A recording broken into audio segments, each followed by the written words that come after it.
Muhammad Jusuf Kalla lahir di Watampone pada 15 Mei 1942. Ayahnya bernama Haji Kalla, saudagar kaya di bumi Arung Palaka. Ia berasal dari Dusun Nipa Kelurahan Waituwo, Kecamatan Tanete Riatang Timur, Kabupaten Bone.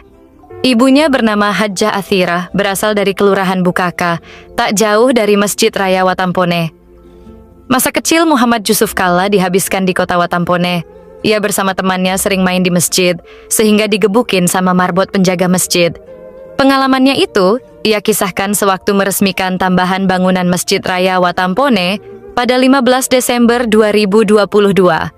Pada tahun 1953, Muhammad Jusuf Kalla tamat di SD 2 Manurunge, kota Watampone. Di masa gerombolan DITI, keluarga Jusuf Kalla pindah ke Makassar, sejauh 180 km dari kota Watampone. Di Makassar, Muhammad Jusuf Kalla melanjutkan pendidikan di SMP Islam Datu Museng, dan pada tahun 1960 menamatkan pendidikan di SMA Negeri 3 Makassar.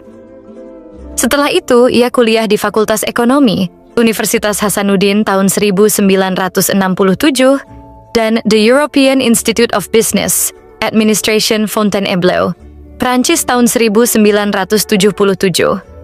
Muhammad Jusuf Kalla pernah memimpin beberapa kementerian di Kabinet Indonesia. Pada tahun 2001 sampai 2004, Muhammad Jusuf Kalla diangkat sebagai Menko, yaitu Menteri Koordinator Bidang Kesejahteraan Rakyat. Dalam perkembangannya, ia 2 kali menjadi Wakil Presiden Republik Indonesia. Di Jakarta sejak tahun 90-an, Jusuf Kalla sering sama-sama Panglima ABRI, Jenderal Muhammad Jusuf. Ia banyak terinspirasi sepak terjang sang jenderal. Kedua putra Bugis Bone ini kerap dijuluki Panglima dari Timur dan Saudagar dari Timur. Sebagai orang Bugis, tak pernah hilang logat Bugisnya jika berbicara. Mari kita dengar Jenderal Jusuf sedang bicara di DPR tahun 1981. Di dalam permasalahan ini, juga buat kami tidaklah menjadi persoalan yang baru, oleh karena semua permasalahan yang mungkin terjadi yang mengenai bangsa dan negara Republik Indonesia ini telah kita siapkan perencanaannya. Jadi waktu kejadian itu juga tidak ada rapat staf, tidak ada orang bingung ke sana kemari, oleh karena cukup dengan membuka file operation nomor sekian, di dalamnya ada envelope.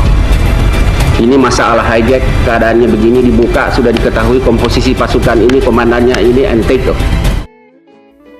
Jusuf Kalla mengisahkan pengalamannya.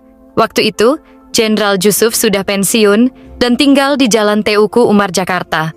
Sementara Jusuf Kalla sudah menjabat sebagai Menko, Menteri Koordinator Bidang Kesejahteraan Rakyat. Pada suatu hari, tiba-tiba sang jenderal menelpon saya. "Sup, antarkan ini bunga ke Makassar." Lalu saya jawab, "Apa Bapak tidak tahu kalau saya ini sudah Menko?" "Apa itu Menko-Menko?" jawab Jenderal Jusuf tertawa. Berikut kisah selengkapnya pertemanan Jenderal Jusuf dan Jusuf Kalla dalam seminar bertajuk 4 Etos, 4 Jusuf, Prinsip dan Karakter Bugis Makassar pada 2 September 2024 di Unhas Hotel and Convention, Makassar. Bismillahirrahmanirrahim. Assalamualaikum warahmatullahi wabarakatuh. Bapak Gubernur, Pak Rektor yang mewakili Bapak Panglima dan hadirin semuanya, dan terima kasih para pembicara. Kita tidak bicara masa lalu sebenarnya, tapi kita akan berbicara masa depan. Tapi dengan pengalaman dan sejarah masa lalu sebagai pembelajaran, sebagai contoh, khususnya bagi generasi muda yang hadir di sini, bahwa nilai-nilai itu penting, dasar itu penting. Semua bangsa mempunyai falsafah hidup, karakter. Orang Jepang tadi bicara tentang kejujuran, tentang disiplin dan sebagainya. Orang Cina tentang kerja keras. Kita tadi diuraikan oleh Ibu Nohayat tentang bagaimana Tomaca, Tomalempu, Tobarani itu tetap menjadi dasar untuk suatu kemajuan kepemimpinan dan juga contoh-contoh yang lain. Hari ini saya diminta bicara tentang Jenderal Yusuf, bukan tentang Yusuf Kala ya. Tapi sebelumnya juga saya ingin menyinggung sedikit Syekh Yusuf.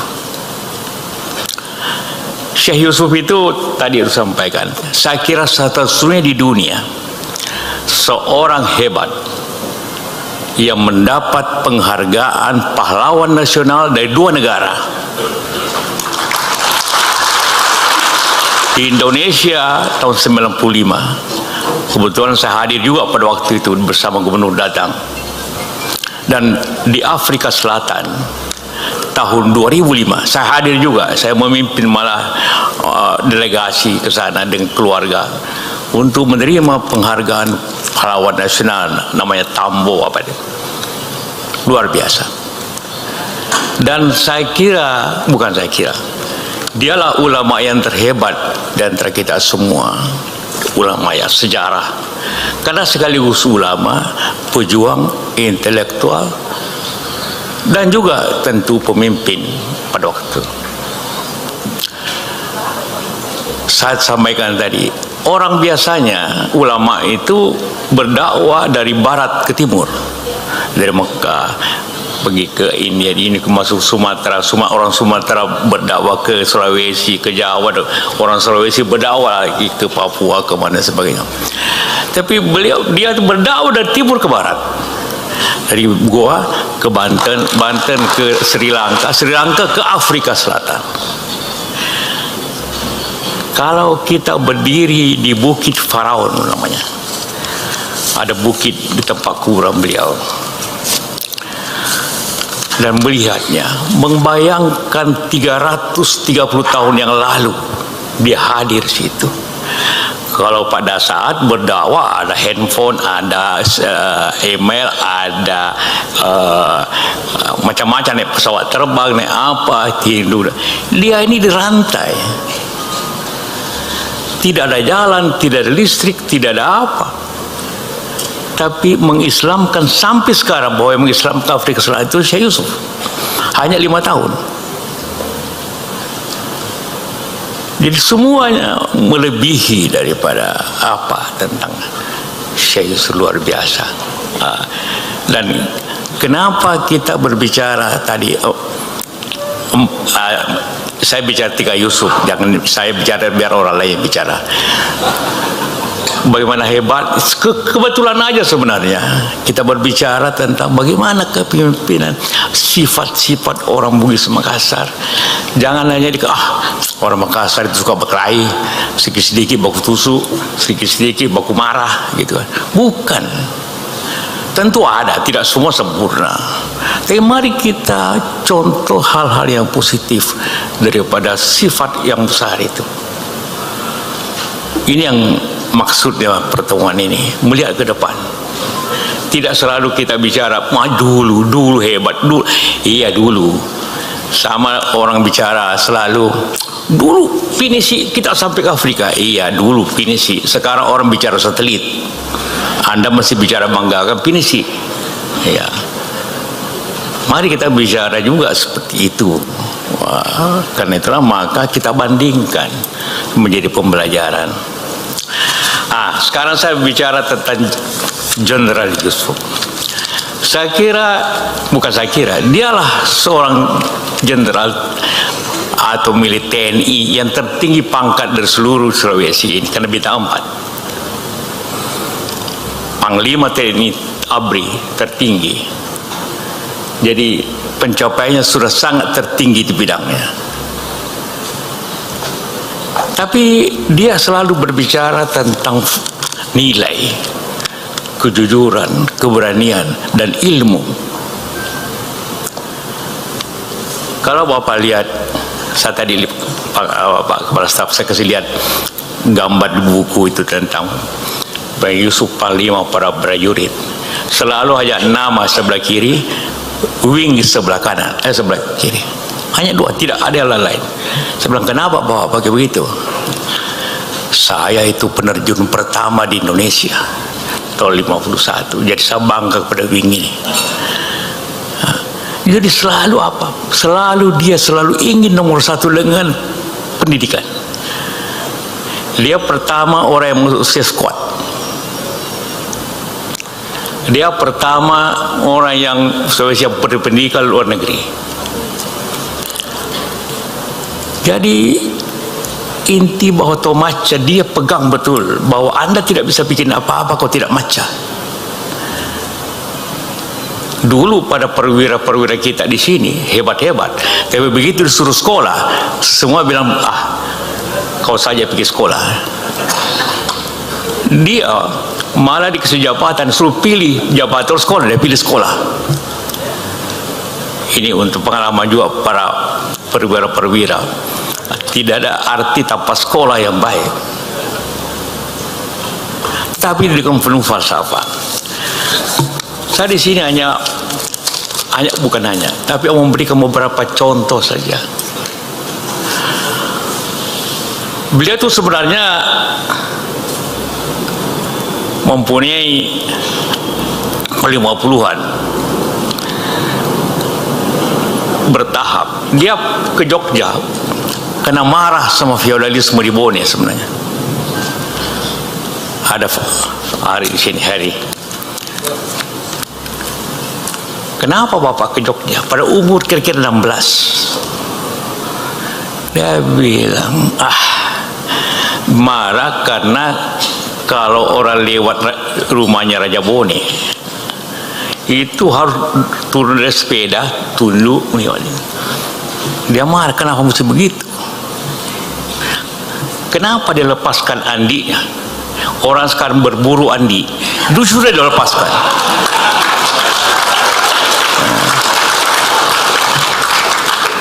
Dia umumkan terbuka, mulai besok tidak boleh sebut saya Andi. Tidak ada orang umumkan. Saya nggak masih kecil, saya pernah baca di iklan, pakai iklan, mulai besok tanggal begini nama saya Muhammad Yusuf, titik. Tidak ada lagi pakai Andi. Dia terbalik ini keadaan. Itulah beliau. Tapi mempunyai nilai yang besar untuk kita semua. Pada waktu operasi Kahar DITI, dia sebenarnya baru pulang dari Amerika, sekolah komando Ranger di Fort Bragg. Waktu itu ada RPK mulai, komandannya Ijon Jambi berhenti. Pak Yani cari siapa Nasution, siapa yang bisa ganti ini, siapa pendidikan komando perwira kita.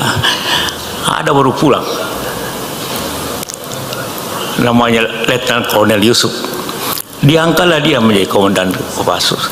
Tapi secara bersamaan 1 minggu kemudian timbul pemberontakan di Makassar. Perlu lagi perwira dari Makassar sendiri yang mengatasi itu. Maka milihlah dia selebek ke Makassar. Jadi semuanya mestinya, saya bilang, karena mestinya Bapak dilantik dulu Kopassus supaya ada sejarahnya. Tidak, saya bilang, saya pilih Makassar. Berlanjut terus itu. Operasi demi operasi tidak berhasil. Satu kali mau ditangkap tentara banyak dari Jawa, tahun 50-an, 57 macam. Terus dia datang ke Nasution dan Dayani, boleh datangkan berapapun tentara di sini, tapi panglimanya saya. Saya bilang, saya bilang itu kan terakhir kira-kira 10 tahun saya terus sama-sama beliau kemanapun. Nah, haji kita 4 kali, jadi cerita terus selama jadi berita itu. Kenapa Bapak bilang langkahi mayat saya kalau bukan saya panglima? Saya bilang, Bapak cari jabatan. Tidak, saya tidak mau kalian nanti di belakang hari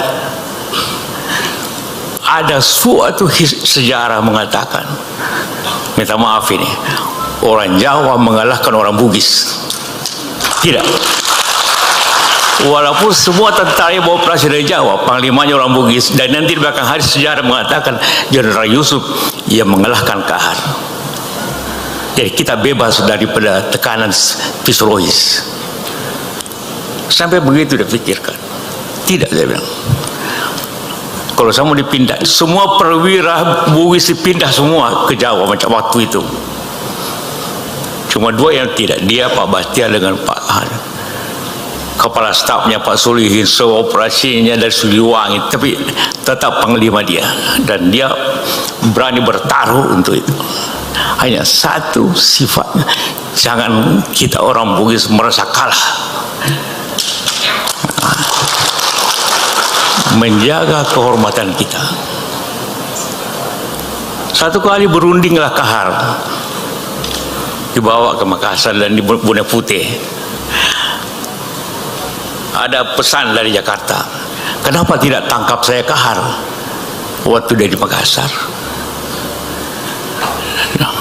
Dia marah. Tidak, saya bilang. Saya tanya lagi, kenapa Bapak waktu itu tidak tangkap Kahar? Saya tidak mau kau dianggap company, menanggap para perunding. Tidak boleh kita perunding kita tangkap. Pengkhianat namanya itu. Saya tidak mau Yusuf dianggap company. Saya bilang korbannya kan banyak kemudian. Iya, itulah harga daripada kehormatan.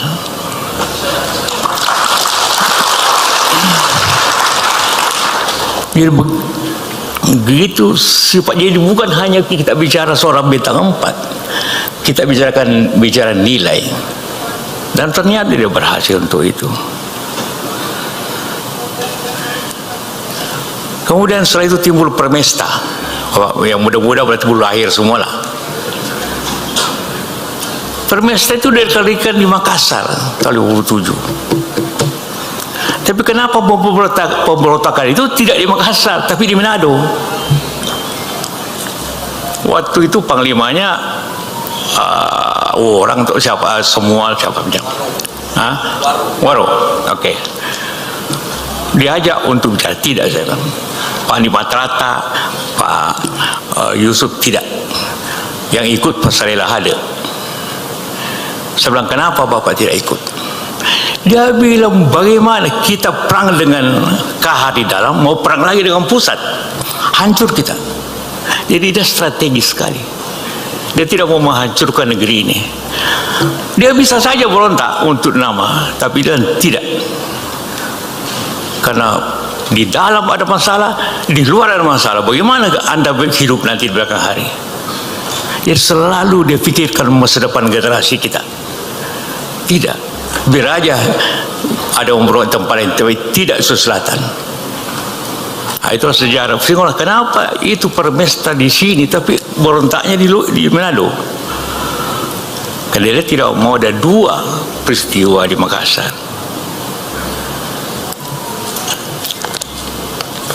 Dia begitu pentingnya pendidikan bagi dia. Waktu dia komandan resimen, dia tentara umur 17. Di tentara dari Sulawesi Selatan dia paling muda.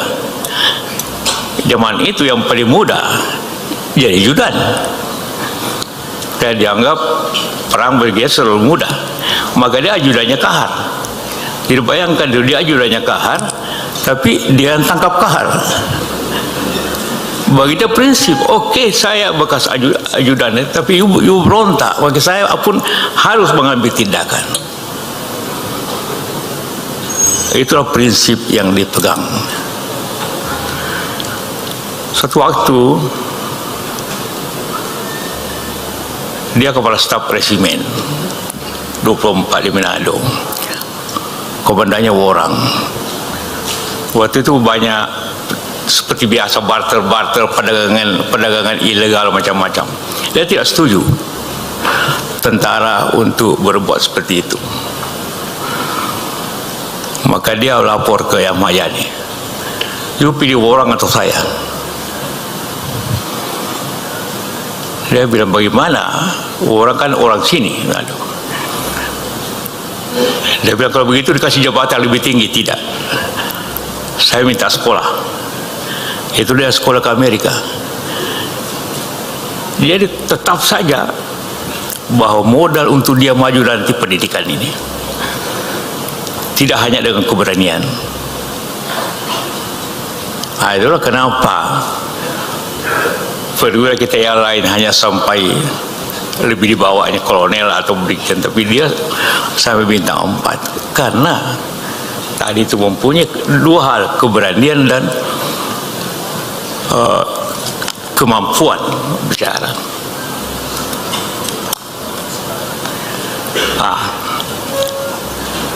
Dan tidak, dia ini tentara agak aneh juga sebenarnya, dia bukan aneh, tidak biasa.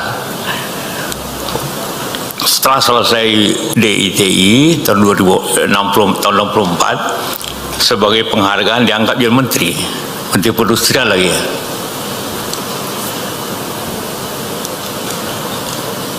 Baru 15 tahun kemudian tahun 80 dia kembali ke tentara.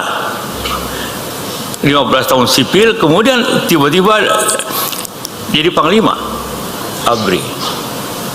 Sampai saya bergurau waktu itu, Bapak masih bisa baris berbaris. Kau macam mana? Itu panglima itu hanya kasih tabik saja, orang lain yang siap, kita tidak, langsung gitu aja. Jadi tidak perlu dia, walaupun saya dengar ajudannya ajar dia kembali sebaris berbaris. Karena 15 tahun di sipil, tiba-tiba jadi panglima. Yang agak Sino tentu ingat bagaimana dia tiap hari keliling Indonesia naik Herculesnya, dan tiba-tiba datang ke Palembang, datang ke Makassar. Saya bilang, kenapa Bapak berbuat begitu tanpa pemberitahuan? Kalau sekarang Panglima ke sana 1 minggu sebelumnya sudah dikasih tahu Panglima ke sini, disiapin semua ibu-ibu masak apa macam-macam. Oh, dia tidak. Naik pesawat baru, Kapten, kau ke Palembang, kau ke Medan. Jadi semua orang pada, saya bilang, kenapa begitu?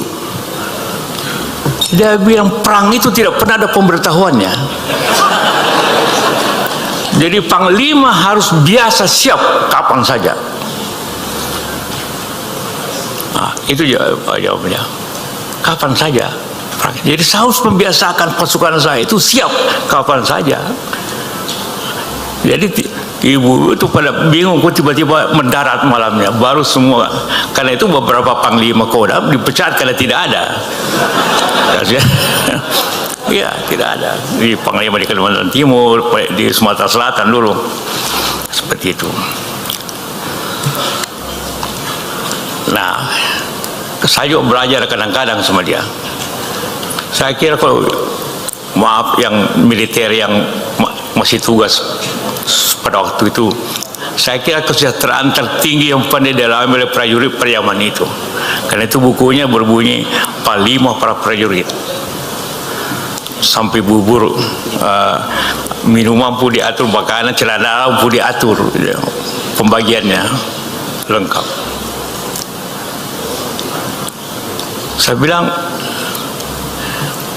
bagaimana caranya Bapak penuhi semua? Ya kan gampang. Ya kan kita tahu uangnya Menteri Keuangan.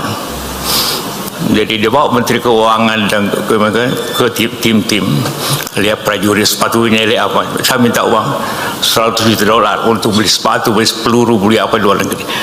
Bila nanti lapor, tahu sekolah besar, tahu ada uangmu. Diberikan semua. Tapi negeri aman karena itu. Dia menjalankan, tidak pernah ada kasus apapun bahwa dia dapat komisi, kan? Pernah dengar gak? Rumahnya tidak ganti-ganti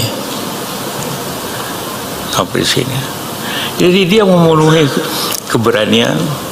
Tidak ada orang yang panglima yang berani kemana saya tengah malam naik mobil kemana pun, di tim kemana pun, tinggal di gunung pada zamannya.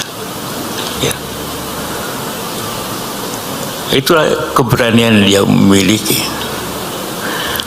tapi penuh intelektual dan kejujuran dan kesopanan tentu. Bukan saya dalam negeri, di luar negeri pun dia bukan boro tapi punya sikap. Satu kali dia ingin ke Amerika ketemu Presiden Reagan untuk beli senjata F-16 macam-macam. Sudah janji bahwa nanti ketemu Reagan. Terbanglah beliau dari sini ke Jepang. Dari Jepang sampai di atas Honolulu ada pemberitahuan bahwa Reagan tidak jadi ketemu, hanya ketemu wakil presiden Bush senior. Langsung panggil kapten, balik kembali ke Tokyo. Jadi pesawat dari atas Honolulu balik ke Tokyo. Hanya karena harga dirinya merasa Presiden Amerika tidak tepati janji. Waduh, berani gak kita sekarang ini kalau ke suatu negara wakilnya dia balik. Dan 3 bulan kemudian Reagan mengundang lagi dia dan sekaligus diterima oleh Reagan dan Bush sekaligus berdua. Nah, itu bagaimana orang menggeteng tentu artinya tadi. Itulah kira-kira beberapa sifat Pak Jenderal.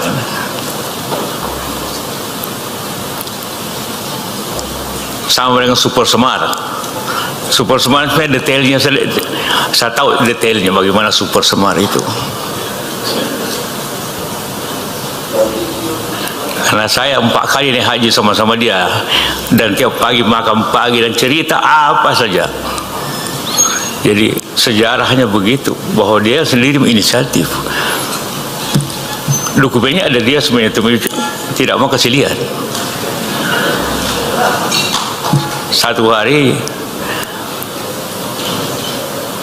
kau mau lihat itu, kau bisa selalu tanya itu Super Semar. Iya, kau datang besok sore di rumah di Jakarta. Saya datang. Kau nanti cerita lagi. Tidak usah kau lihat.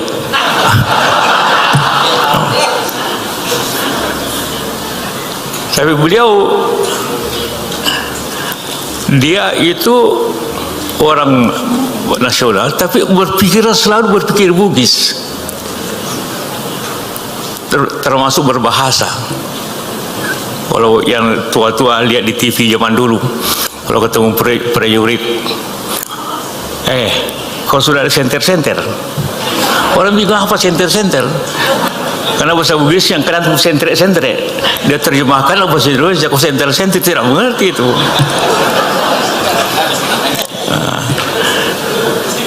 Pernah di Medan, dia inspeksi mobil baru.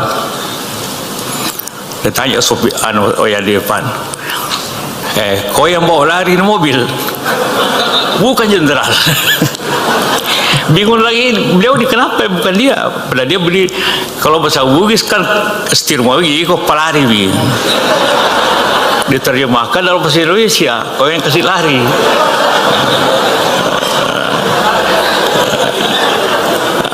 Itu beliau, jadi tetap saja cara berpikirnya Bugis, walaupun dia berbahasa Inggris. Termasuk makan. Ini hubungannya dengan istri saya.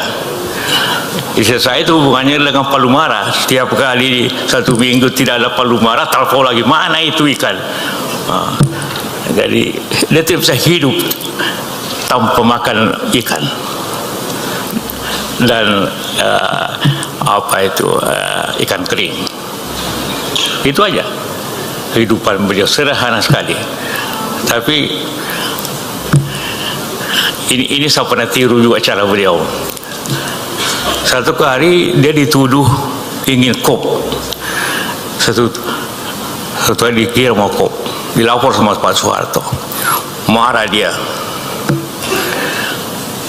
panggillah. Dia minta waktu Pak Harto, panggil Pak Amir Mahmud, Ali Beni, bertiga datang ke Pak Harto.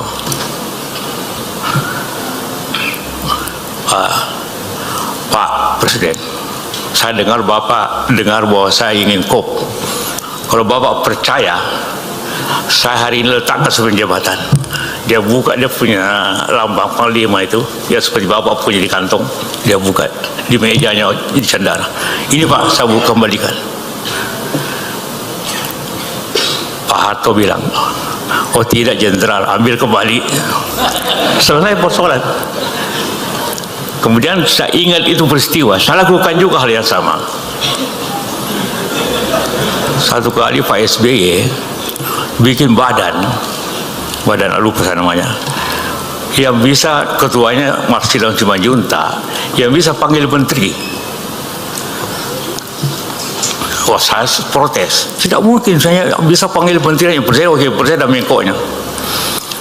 Tetap aja jalan, saya datang ke SBY, saya bawa map pengangkatan jadi wapres, pada isinya fotokopian. Pak, perjanjian saya, kalau Bapak bikin badan itu berarti ada yang lebih kuat dari wakil presiden. Saya kembalikan ini, sudah. Oh, jangan begitu Pak, tidak benar itu, ambil kembali.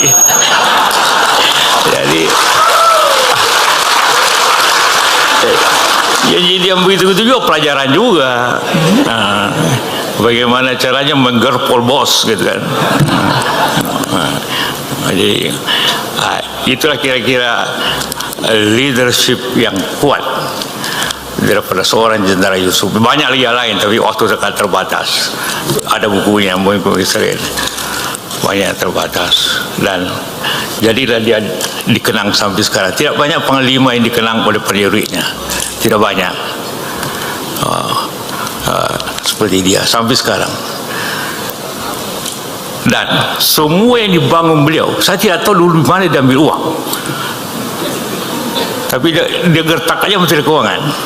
Beli pesawat jet tiba-tiba, pesawat tempur tiba-tiba ada 20 pesawat jet di Halim. Bingung Presiden Soeharto, dari mana ini?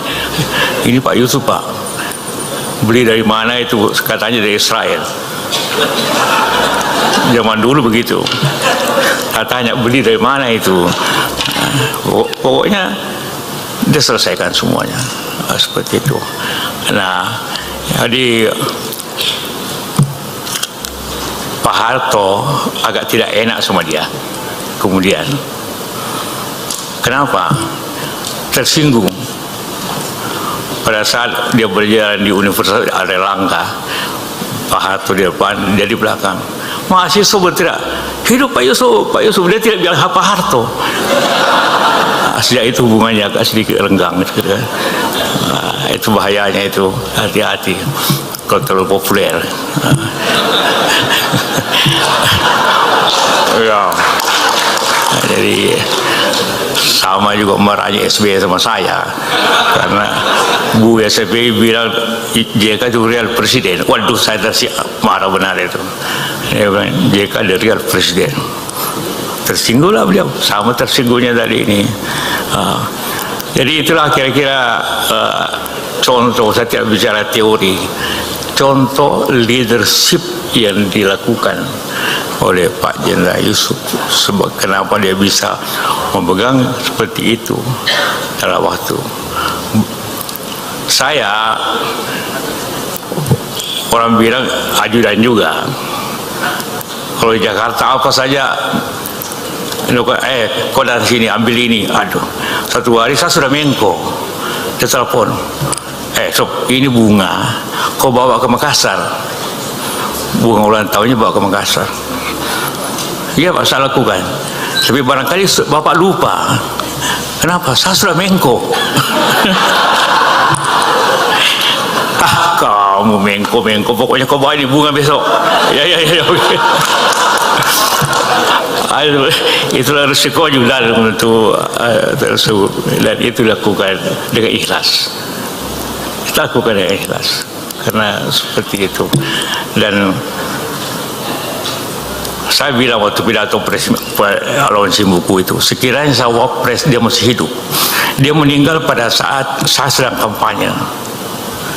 Satu malam saya ditelepon, Heri Prangkajan telepon saya, telepon saya di Pontianak kampanye, telepon meninggal Pak. Saya langsung balik dari Pontianak ke Makassar malam hari sampai jam 12 malam. Saya katakan sekiranya dia sawapres, dia masih hidup dan perintahkan saya untuk angkat barang untuk kirim ke Makassar, saya lakukan. Karena leadership itu bukan pangkat, tapi harisma dari wibawa. Itulah kepemimpinan. Terima kasih. Wassalamualaikum warahmatullahi wabarakatuh.